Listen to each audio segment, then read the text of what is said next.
Assalamualaikum warahmatullahi wabarakatuh. Teman-teman, balik lagi di Ngobrol edisi yang unik luar biasa. Jadi hari ini saya ada kita di mana teh? Ada di Gerai Posmat Sumedang Selatan, Posmat Sultan. Luar biasa. Gerai Posmat Sumedang Selatan atau kita lebih kenalnya sebagai Sultan ya teh ya? Sultan. Sultan. Yes, Lokasinya ada di Tiffany Food Court di dekat dengan Polisi Militer dan Cidagung. Ya, Jalan Prabu Gajah Agung. Prabu Gajah Agung ya teman-teman. Nomor 28. Nomor 28 ya teman-teman yang ingin tahu makanan khas dan juga oleh-oleh ya teman-teman bisa langsung ke Posmat. Posmat ya. Luar Buka biasa. 12 jam. Buka 12 jam, di jam berapa aja teh? Jam 10 sampai jam 10 malam lagi. Oh, Ya. jam 10 Tapi kalau pagi. makanan basahnya dari pagi jam 6. Jam 6 udah buka untuk makanan basah. Kalau untuk keringannya 10 pagi sampai 10 malam. Gitu. Kalau kering itu jam 10 pagi sampai 10 malam. Kalau basah itu dari jam 6 pagi Jam 6 pagi sampai habis. habis. Itu di Wangobar. Enggak, di sini. Oh, di sini juga ada? Jadi di depan, Kang. Oh, Di beda-beda. depan kita gelar meja untuk makanan basah. Jadi kita ada 2 di Wangobar 1, di sini 1 ada makanan basah. Oke, luar biasa. Jadi itu just informasi. Ya, memang informasi yang sangat luar biasa. Teman-teman yang ingin mencoba kuliner yang Iya. beragam kuliner Sumedang Tok, silakan langsung hubungi Teh Lina ataupun juga nanti bisa Posmat. langsung ke Posmat Iya, aja lah, nggak apa-apa. Oh ya, saya perkenalkan dulu. Ini kakak saya di Kes. Orang yang sangat luar biasa, kalem tapi betul-betul amazing. Ini ke berapa kali ketemu Teh? Berapa ya kalau sama Kang Langga mungkin ada sampai 4 kali lah ketemu. 2 Teh, kemarin doang kan Teh? Enggak, saya sering sebetulnya sama Kang Langga, cuma Kang Langga yang nggak ngeh sama saya. Oke, itu mohon maaf. Di Kes Teh. ya, sering kita ketemu di Kes. Sering kita gitu. Kes, sering ketemu juga ternyata ya. Iya. Luar biasa. Tepuk tangan buat Teh Lina. Jadi hari ini, terima kasih ya Teh telah mendukung perjuangan Langga mencari mertua. Mantap. Jadi para mertua di luar sana, yuk kita ngobrol. Jadi masih juga Teh untuk minumnya dan juga ini kita ada bunga ya Teh ya. Ha. Ini produk dari Posmat juga. Ya, itu salah satu produk dari pengrajin UMKM Posmat, Luar Kang. biasa.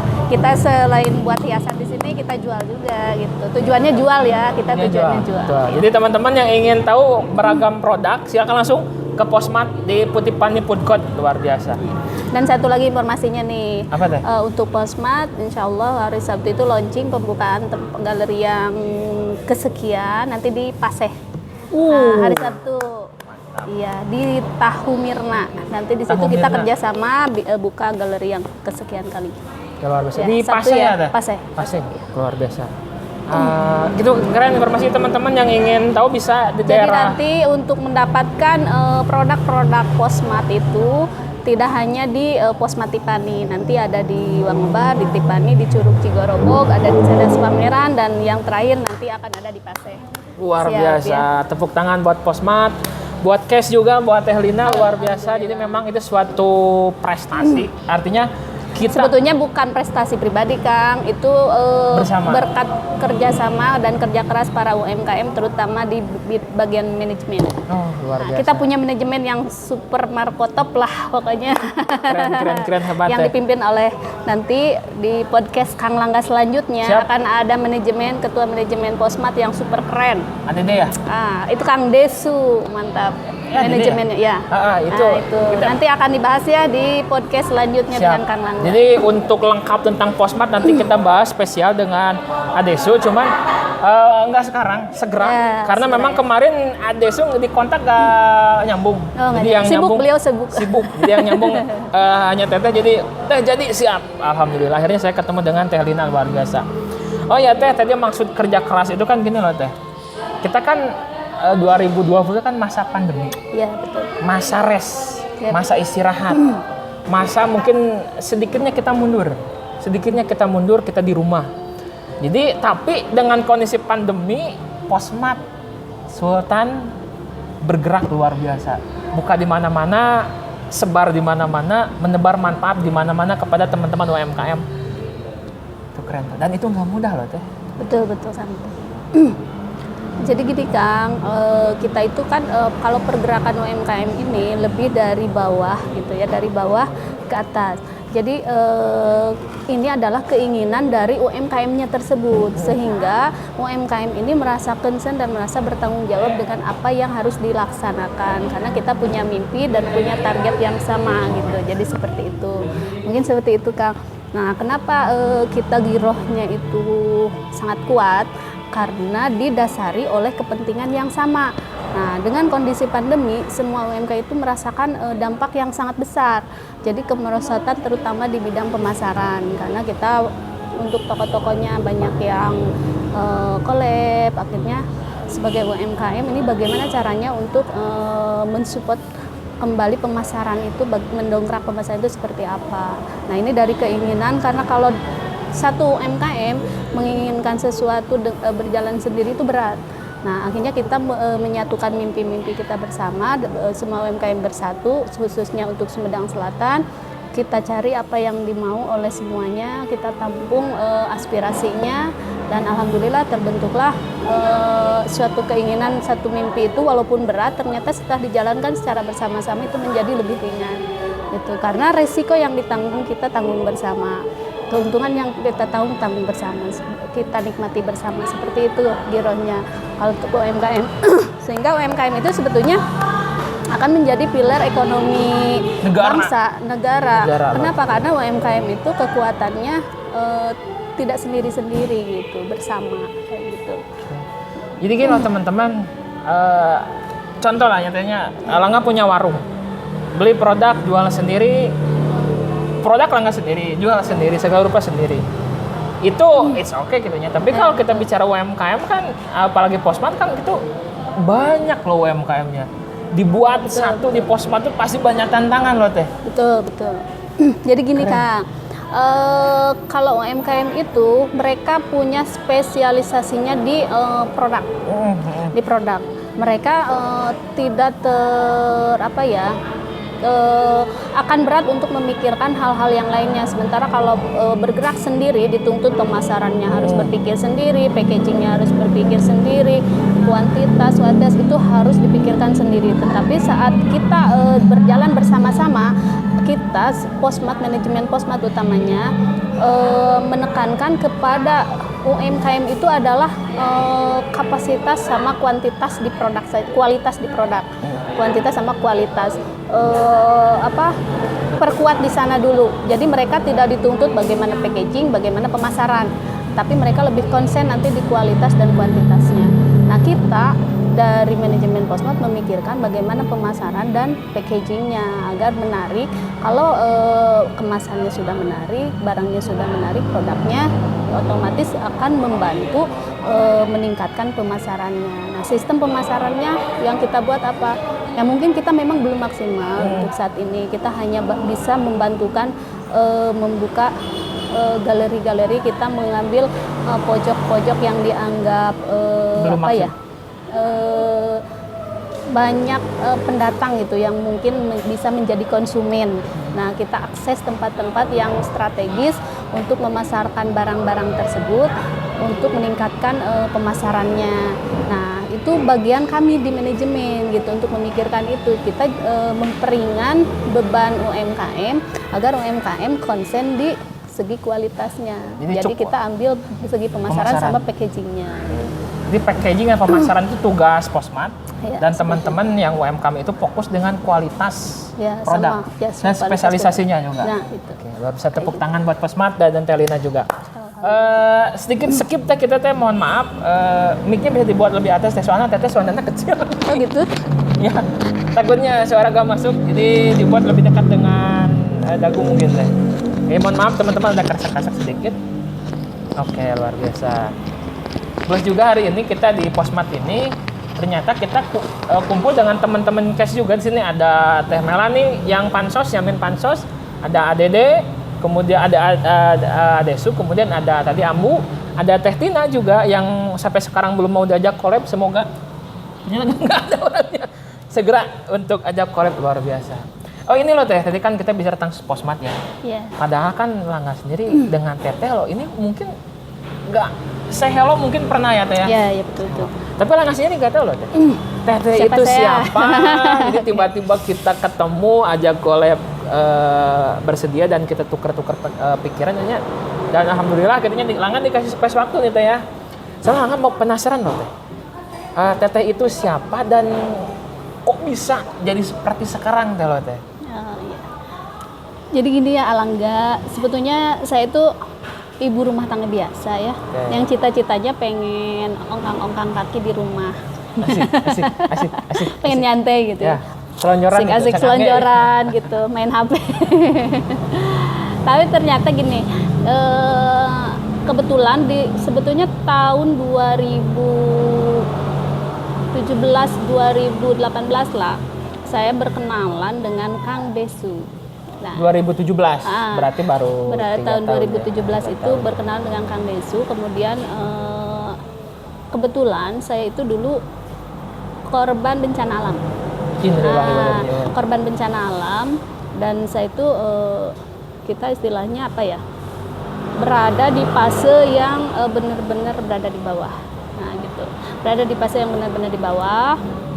Kemudian di tahun 2017 ada bantuan ekonomi dari BNPB untuk korban bencana, dan di sana saya dipercaya untuk menjadi ketua kelompok usahanya BNPB gitu, untuk mengkoordinir para anggota ingin usaha apa nih yang dibuat untuk memulihkan ekonomi para korban bencana alam.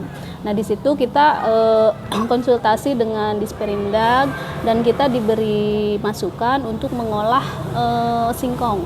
Nah waktu itu karena setelah survei potensi daerah kami itu tempat relokasi itu ya banyak singkong yang tidak diolah gitu. Akhirnya kita berinovasi dibuat tepung, yaitu tepung mokaf, dan alhamdulillah waktu itu tepung mokaf di brand Sumo. Nah selain tepungnya kita juga bikin olahan-olahan dari mokafnya. Salah satunya yang sampai sekarang berjalan itu adalah sistik mokaf yang saya kembangkan sampai ada browniesnya, brownies mokaf sama cookies. Nah itu dari itu semua berawal dari tepung singkong? Dari tepung singkong semuanya, ya. Nah itu kemudian tahun 2017 saya berkenalan dengan kelompok usaha, dan itu direkom oleh Kang Desu. Nah waktu itu Kang Desu, Cek gimana nih kalau ikut kelompok usaha lah. Nah di mana Kang? Nih yang banyak memberikan informasi, memberikan pelatihan-pelatihan tentang produk, tentang apa itu perizinan lah segala macamnya, itu cash katanya gitu. Oh iya Kang, sok saya bantu gitu ya, dan dimasukkanlah sama Kang Desu itu ke kelompok cash ya waktu itu. Dan saya pas masuk kelompok cash langsung ada pelatihan tentang manajemen usaha tuh di situ. Dan alhamdulillah saya dilatih ikut pelatihan tersebut. Ternyata saya terbuka, akhirnya saya terbuka cara memanage usaha itu seperti apa. Dan akhirnya sampai saat ini kita terus berteman, karena Pose sendiri ini juga pengelolanya itu kebanyakan dari anggota KES ya.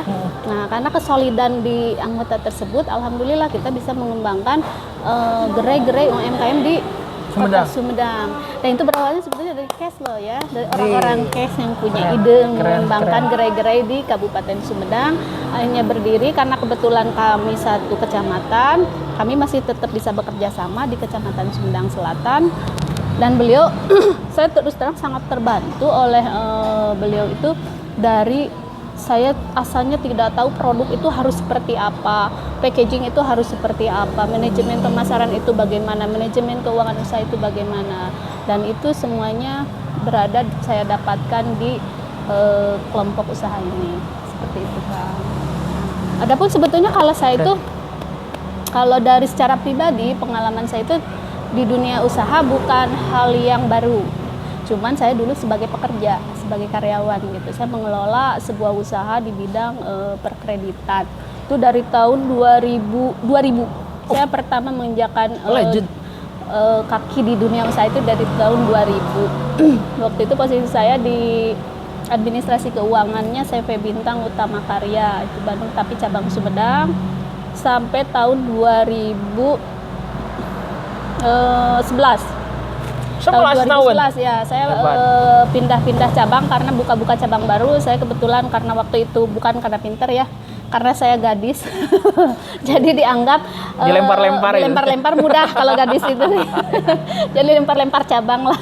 Selama 11 tahun. 11 tahun ya di CP Bintang. Nah, dari hasil pengalaman itu 2012 saya memberanikan diri membuka usaha sendiri sama di bidang yang sama, dan saya itu bekerja sama dengan salah satu penanam modal dari Singapura. Nah, itu.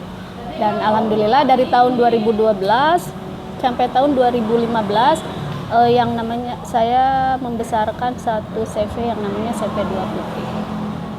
Itu bergerak di bidang usaha perkreditan. Tapi lagi-lagi saya di sana pertama kali saya mengalami collab di situ. Nah, itu saya pernah merasa, tapi itu tidak terasa sangat jatuh itu ya di 2015, masih bisa stabil di dalam dunia usaha gitu, masih berani bangkit lagi. Tapi begitu collabnya benar-benar saya merasa paling down itu setelah collab usaha, kemudian terjadi bencana itu. Oh, berarti bencana itu Di 2016. Oke, berarti 2016, ya. ampun atas sedikit ya. Ya mulai tahun 2000 ada usaha di Iya. bidang perkreditan sampai 2011 buka usaha sendiri. Kalau saya sendiri. Dan pada waktu itu 2016 ada bencana alam. Ya, nah akhirnya itu berdampaknya gini, di saat usaha saya sedang turun gitu ya, terjadi bencana alam dan kami direlokasi ke tempat yang agak jauh, waktu itu di Ujung Jaya ya. Oke, itu asli orang mana sebenarnya? Saya Ciherang, sebelum Cadas Ciherang, Pangeran. oke. Kita direlokasi di Ujung Jaya itu di tengah hutan gitu ya. Nah, itu kan dan kita tidak diizinkan untuk kembali ke tempat asal, belum diizinkan karena waktu itu masih zona merah tuh, tidak bisa kembali. Akhirnya usaha tidak terpantau. Nah, dari situ benar-benar berhenti usahanya. Seperti itulah. Itu mungkin pengalaman saya, dan sekarang saya juga dipercaya mendampingi beberapa usaha ya. Karena kebetulan saya dipercaya menjadi pendamping OPOP, programnya Pak Ridwan Kamil ya, One Pesantren One Product. Saya sudah 2 tahun ikut di program OPOP itu dari 2019 sampai kemarin 2020, 2 kali program mendampingi 9 pesantren untuk pembinaan usaha pesantren di situ. Alhamdulillah banyak pengalaman yang saya dapatkan. Sebetulnya saya itu tidak memberikan kontribusinya, lebih banyaknya itu saya mengambil pengalaman dari sana. Oh, ternyata usaha itu mungkin manajemen usaha itu benar-benar harus dipelajari itu, karena memang menjalankan usaha tanpa pemikiran, tanpa modal, tanpa kemampuan yang benar-benar mumpuni itu berat gitu kan. Dan kelompok-kelompok usaha seperti ini kita jangan tabu gitu ya masuk ke kelompok usaha seperti ini, karena di sanalah ada ilmu-ilmu yang dapat kita ambil dari rekan-rekan yang sudah maju usahanya. Kadang ada orang yang bagus di manajemennya tapi dia kurang di produk. Ada yang bagus di kualitas produknya tapi kurang di manajemennya. Kalau yang saya temukan seperti itu dari usaha-usaha yang saya dampingi, kenapa mereka ada yang kurang bisa maju gitu ya. Ini harusnya bisa, produknya bagus banget gitu. Produknya diminati oleh semua masyarakat kalau bawa sekian pasti habis, bawa sekian pasti habis, itu berarti diminati. Tapi kenapa tidak berkembang? Nah, ini dikarenakan ternyata UMKM tersebut ada salah satu sisi yang kurangnya, yaitu di manajemennya dia gitu. Dia itu berpikir gini, yang penting saat ini jualan saya habis, gitu. Tapi dia tidak ingin meningkatkan kapasitasnya, mungkin seperti itu. Atau kadang ada yang gini, saya mah asal jualan aja, nggak butuh. Gitu. Ada yang bisa seperti itu. Saya jualan bukan karena butuh atau karena suka aja gitu misalkan asalnya. Tapi tetap kalau dalam dunia usaha kan targetnya itu keuntungan gitu ya, keuntungan yang sebesar-besarnya. Nah, artinya di sini harus ada yang diedukasi tetap gitu. Dan harus ada ditambahkan. Mungkin itu kalau untuk masalah pengalaman pribadinya ya. Keren. Tapi di samping itu juga saya kebetulan selama saya bekerja, karena saya menyukai dunia pendidikan, karena dulu saya bercita-cita pengen jadi guru jadi guru. Cuman kalau sekolahnya sih nyambung gitu ya, sarjana pendidikan. Cuman selalu tidak ada kesempatan untuk menjadi guru. Karena saya sebetulnya pernah jadi guru, bahkan sudah dapat nomor NPTK ya, udah keluar. Cuman karena kesempatan saya juga tertarik dengan dunia usaha, saat dipindahkan ke kabupaten ini, akhirnya harus tertunda lah. Saya untuk dunia pendidikan, karena itu mah didorong oleh cita-cita dulu masa kecil gitu. Cita-cita masa kecil itu pengen jadi guru gitu ya. Tapi karena didorong lagi oleh kebutuhan ekonomi, akhirnya harus usaha, dan bekerja kayak gitu. Dan sampai saat ini, tapi alhamdulillah karena saya bekerja sama dengan salah satu yayasan yang ada di Sumedang Selatan, kebetulan di kampung saya juga, saya tetap masih mengembangkan dunia pendidikan. Nah, akhirnya apa yang menjadi usaha yang saya jalankan ini saya terapkan untuk di dunia pendidikan, dan pendidikan saya itu lebih kepada sasarannya itu kepada anak-anak yang tidak mampu untuk belajar dan juga mampu untuk belajar tapi tidak mau. Nah, kayak tidak mau itu mungkin karena dia malu, karena sudah ada kejadian yang membuat malu keluarga lah, nah gitu. Akhirnya dia tidak mau melanjutkan pendidikan, dan kita itu adalah lahan kita ambil yang seperti itu. Jadi saya buka program paket A, B, dan C gitu ya. Itu di bawah Yayasan Bina Putra Manugiri Ciherang. Alhamdulillah. Muridnya sekarang ada 80 warga belajar, dan untuk pendidikannya, untuk keterampilannya kita berikan pendidikan usaha yang saya jalankan itu dari pengolahan kue berbahan mokaf itu. Ini seperti itu kan, tapi memang belum maksimal sih kita dari segi inventarisnya. Kita masih terbatas, tapi alhamdulillah kita memang belum ada lulusan. Ini baru dua angkatan. Berarti sekarang kelas 2 sama kelas 1 gitu ya. Nah, baru 2 angkatan kita belum ngelulusin. Tapi alhamdulillah antusias belajar mereka itu ada. Karena gini, mereka sebetulnya pengen belajar, kalau ternyata setelah itu, tapi alasannya kan ada yang bekerja, ada yang malu karena pernah mengalami hal yang kurang bagus gitu ya dalam hidupnya. Kemudian lagi ada yang malas juga, ada yang malas ya gitu. Jadi kita memberikan sistem pendidikan online gitu. Jadi tidak harus tiap hari datang ke sekolah, tapi tetap ada pertemuan tatap mukanya seminggu sekali, tapi itu dijadwal gitu ya. Itu walaupun pembelajarannya itu itu hanya untuk absen lah. Nah, seperti itu. Tapi kalau cara belajarnya kita online. Kecuali saat-saat ada praktekum untuk kan kita keterampilannya itu bikin kue gitu ya, bikin tepung. Nah, itu harus hadir ya kalau pas praktek, tapi disesuaikan dengan kemampuan siswa yang bisa belajar. Itu mungkin kan. Ada lagi? Ini tepuk tangan buat Teh Lina. Jadi ditepukin terus ya kayak merpati saya. Jadi ayo ibar. Enggak gini loh Teh.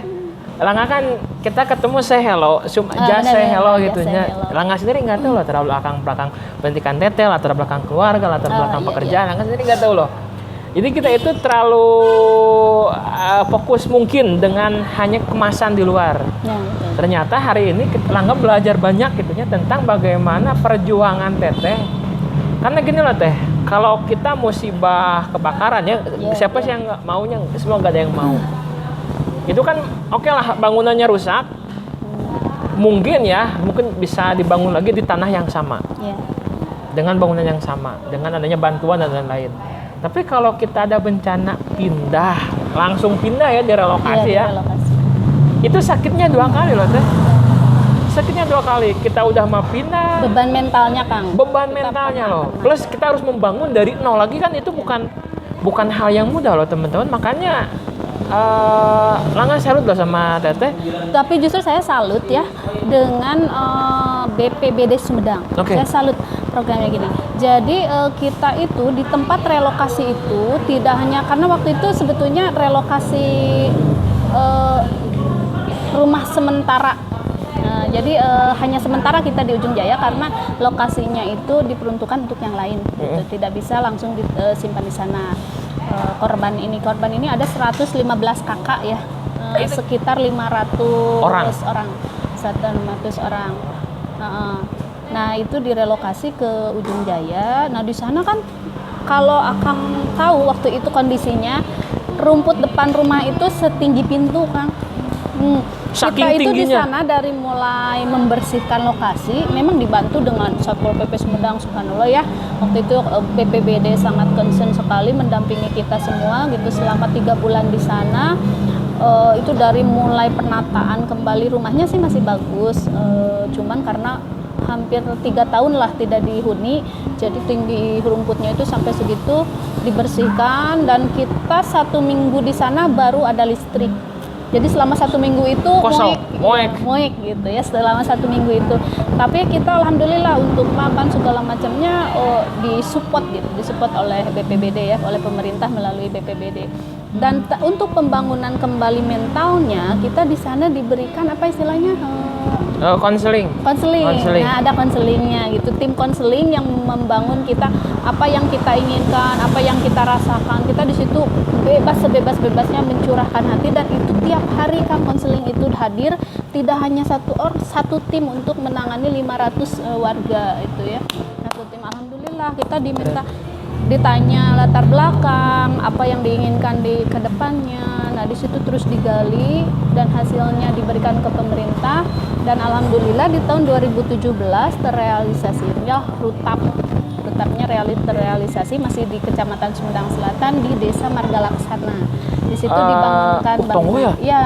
Mantap. Ada lokasinya, nanti saya punya lokasi di sana. Itu di sana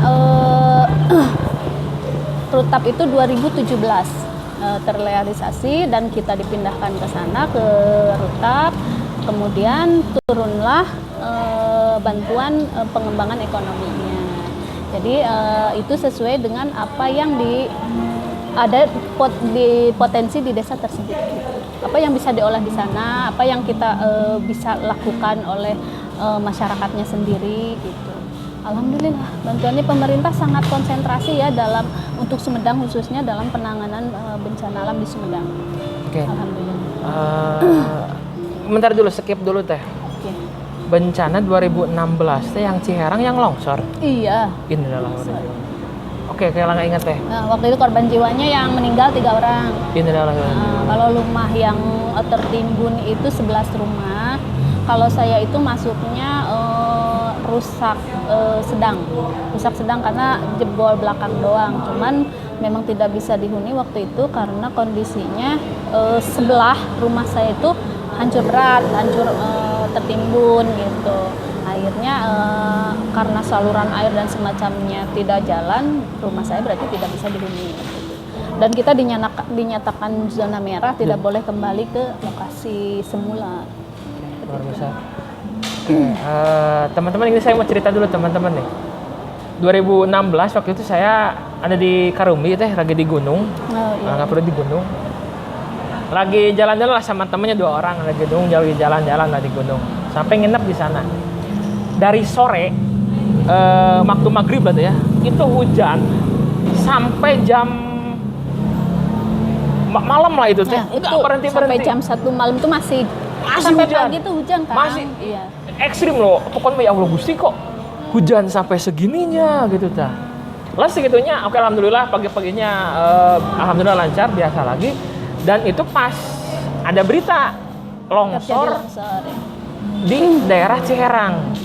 Karena memang jauh ya udahlah gitunya. Semoga nggak terjadi korban meninggal. Selang beberapa waktu lah nggak pulang dari Bandung pernah waktu itu ya Allah Gusti sedih ya Allah. Dari Ponyo ya. Itu semuanya. Itu kok bisa? Itu kalau kembali lagi ke sana ya jadi apa ya? Ngerewin ya kan. Ngerewin agak gimana gitu ya ceritanya. Soalnya kebetulan karena saya udah cerita itu adalah masa-masa saya benar-benar di bawah. Pertama usaha saya di sana lagi turun kan di tahun-tahun itu. Kedua saya sedang mengandung usia 6 bulan hampir pada waktu bulan. itu. Waktu itu ya pas kejadian. Yang ketiganya posisi suami itu tidak ada di lokasi.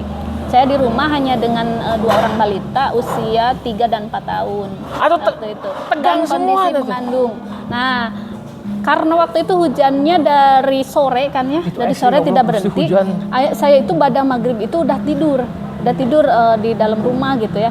Nah, nggak keluar-luar. Pas lewat Isya jam 8 tuh ada yang ketuk-ketuk, tok-tok-tok gitu kata saya. Masuk, nggak dikunci. Tuh, tok-tok-tok. Kesel tuh ngedemel. Ih, udah dibilangin nggak dikunci. Padahal itu bukan yang ketok, Kang. Jadi si batu di belakang itu turun nimpa rumah gitu. Akhirnya saya digedor sama Pak RT RW di sana. Teh keluar. Itu rumahnya udah ketimbun. Saya itu pernah gambling gini, karena anak saya 2 ya. Kebetulan anak saya yang satu yang kakak itu kan punya kelainan sejak lahir ya. Dia divonis tidak akan kuat di usia 1 tahun. Tapi alhamdulillah waktu itu udah 4 tahun masih kuat. Ada kelainan jantung ya. Nah waktu itu akhirnya gini, ini saya gendong yang mana dulu nih anak saya gitu ya. Saya sampai saya gini, saya gendong adeknya. Ya Allah, kakak maafin bunda ya. Kakak mah sampai terpikir, udah kata dokter juga nggak bakalan kuat. Bunda selamatin dulu adek. Saya gendong dulu adeknya waktu itu, dan itu sampai saat ini yang paling saya ingat, ngerasa dosa gitu sama anak yang paling besar ya. Saya sampai memilih anak dan dua karena saya hamil besar gitu. Kalau gendong 2 nggak kuat gitu waktu itu. Jadi saya gendong adiknya dulu keluar itu, tapi di luar udah banyak orang, saya ambil lagi kakaknya gitu.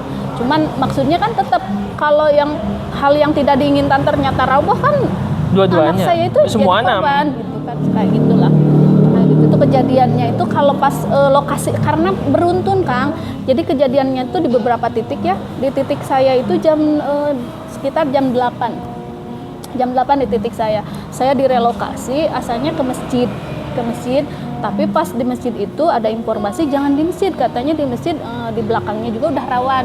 Nah, udahlah kata kakak saya di rumah kakak saya aja. Nah, saya direlokasi di rumah kakak.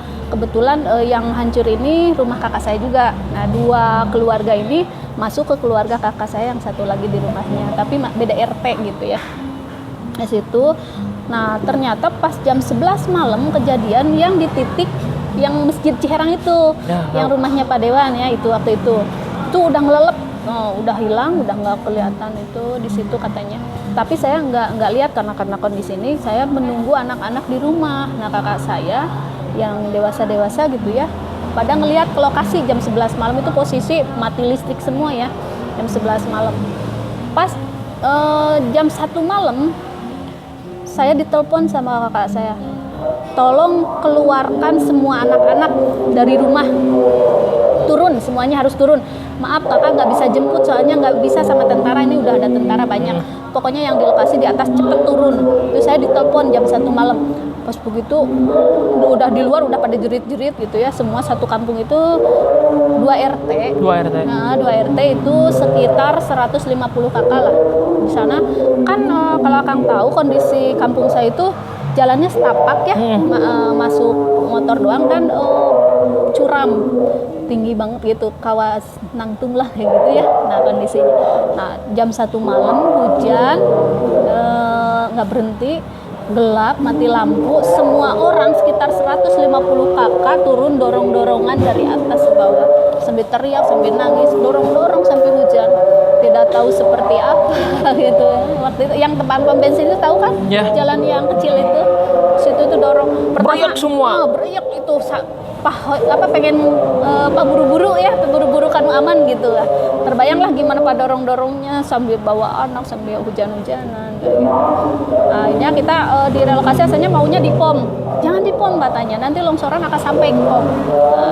Padahal yang terjadi itu sampai Indomaret ya, belakang Indomaret itu kena situ. Akhirnya kita ke rumah makan Ponyo, jalan sana ke rumah makan Ponyo. Seperti itulah kejadiannya, sampai subuh di rumah makan Ponyo, baru dievakuasi ke Gor apa itu Tajimalela. Evakuasi saya itu kloter terakhir waktu itu dievakuasi jam 5 subuh. Jam 5 subuh baru, karena kan truk Satpol PP-nya berapa ya? 3 waktu itu. Jadi nuntut gitu. Waktu itu karena saya sedang hamil, akhirnya kontraksi karena kaget mungkin ya. Saya kontraksi, kata dokter puskesmasnya, ini mau lahiran Bu katanya. Oh nggak mungkin Pak, saya baru 6 bulan gitu. Akhirnya saya dikasih penguat dan karena yang hamil itu ada beberapa, jadi yang hamil itu ditempatkan di tempat khusus waktu itu. Disimpan di puskesmas Sumedang Utara lah sama semua. Kayak gitu kan. Memang kalau pas kejadiannya itu ngeri banget ya yang ngalamin gitu. Dan setelah itu selama 2 minggu di Tajimalela kita kan sama sekali tidak bisa pulang ke rumah karena waktu itu tidak ada yang berani gitu ya, karena dijaga kan sama tentara sama saudaranya bahwa dinyatakan tempat takutnya ada gempa susulan gitu, ada longsoran susulan, jadi dinyatakan zona merah oleh pemerintah gitu. Jadi dari Tajimalela itu tidak kembali dulu ke rumah, kita langsung direlokasi ke Ujung Jaya. Kayak gitulah. Betul, waktu itu beban mental kita benar-benar down. Apalagi saya sedang hamil besar, kondisi anak masih kecil-kecil dan tidak ada suami waktu itu karena memang kerja di tempat jauh di Banten waktu itu. Kita skip dulu ya Teh. Ya, Beres adan dulu. Soalnya masuk.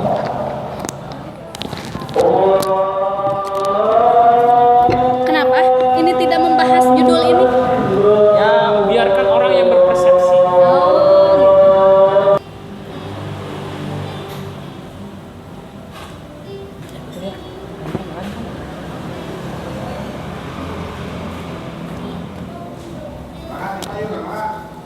Siap Pak, bilojang Pak Teh.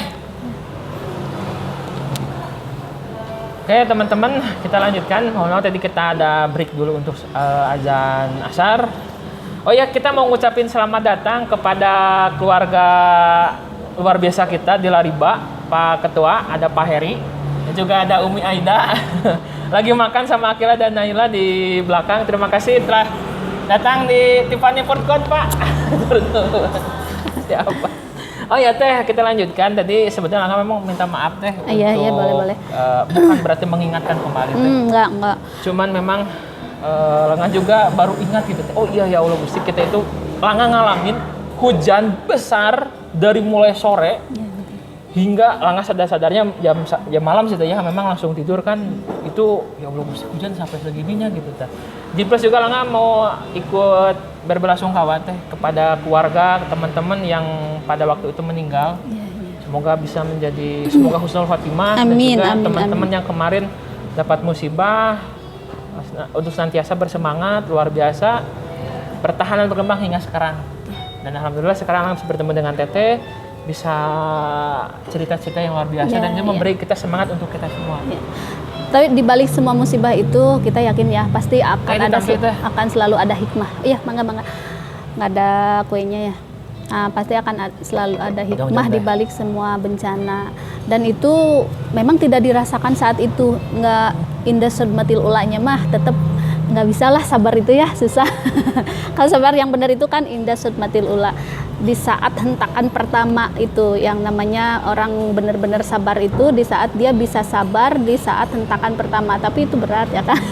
Tetap aja sedih pas begitu kejadiannya gitu, tapi terasanya hikmahnya itu ya sekarang. Saya tidak akan kenal dengan rekan-rekan di UMKM kalau tidak terjadi bencana tersebut. Mungkin saya tidak berpikir buka usaha seperti apa gitu kan. Nah, akhirnya saya disupport untuk terus berjualan itu.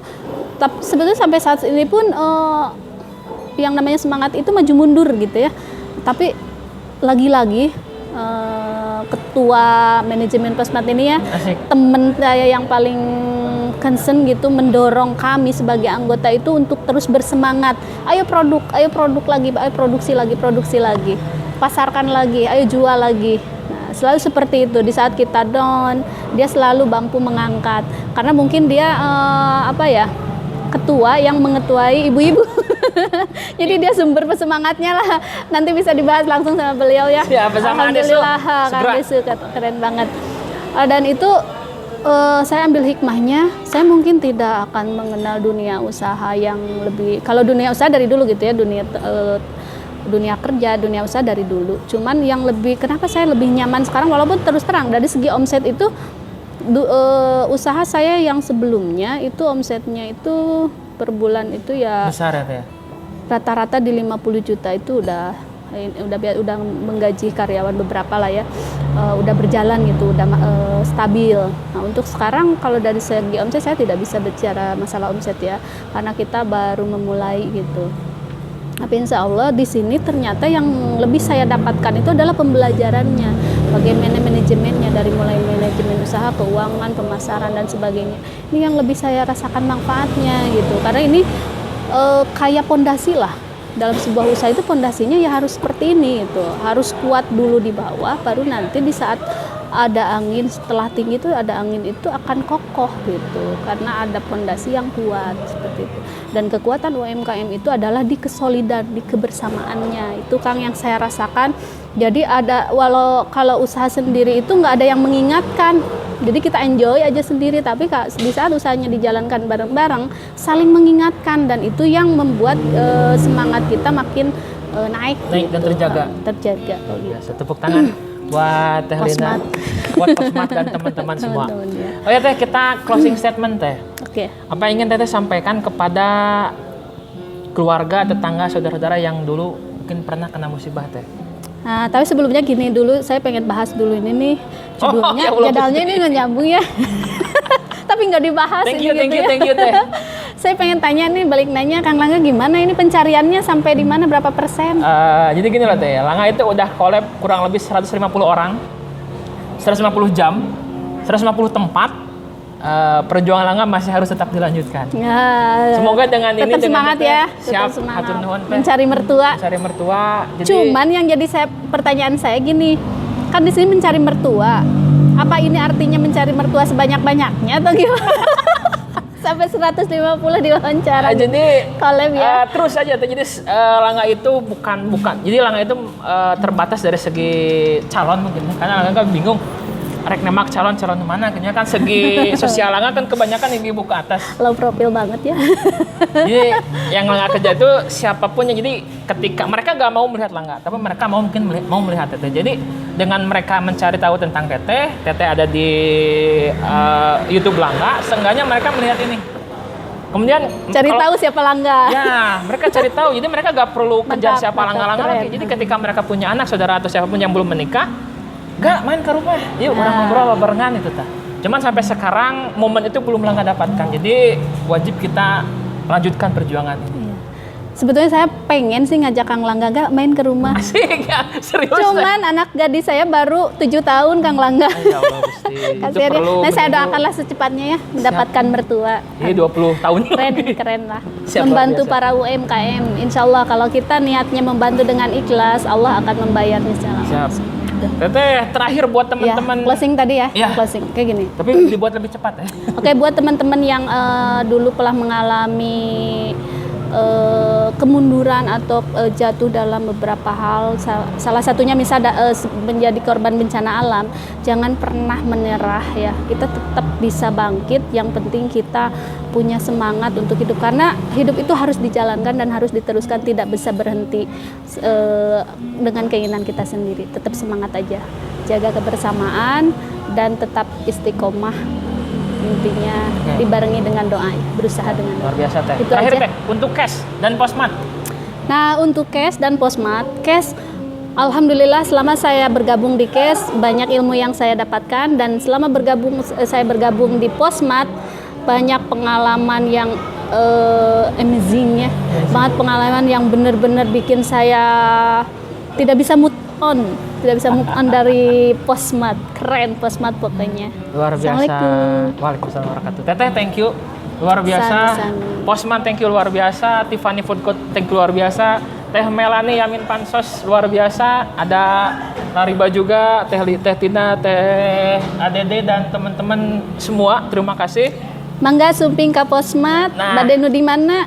Banyak cabangnya. Oke, luar Tunggu biasa. saja di daerah kamu akan datang lagi Posmat. Luar biasa.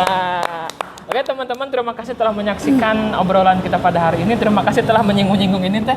Semoga semakin ada yang mau ngajak untuk main ke rumah kita ngobrol gitu Teh. Jadi saya tutup. Terima kasih telah menyaksikan. Saya tutup. Wassalamualaikum warahmatullahi wabarakatuh. Thank you Teh. Ya. Sami-sami Kang Langga. Aduh. Oke, siap.